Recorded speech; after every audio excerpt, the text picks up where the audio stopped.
নেই, কর্ম নেই।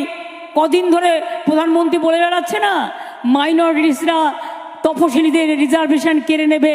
এটা কখনো হতে পারে? তাহলে সংবিধান ছেড়ে ভেঙে দিতে হয়। তাহলে কি নরেন্দ্র মোদী চাইছেন দেশটাকে বিক্রি করে দিতে, না সংবিধানকে বিক্রি করে দিতে? সংখ্যালঘুরা কখনো তপশিলীদের সংরক্ষিত আসনে হাত দেবে না, আদিবাসীদের হাত দেবে না। এটা দিতে পারে না, দেবে না, দিতে পারে না। কিন্তু বদমাইশ লোকেরা কাজ করায় এজেন্সিকে দিয়ে, কাউকে দিয়ে একটা অর্ডার করিয়েছে, যদিও তার রায় আমি মানি না।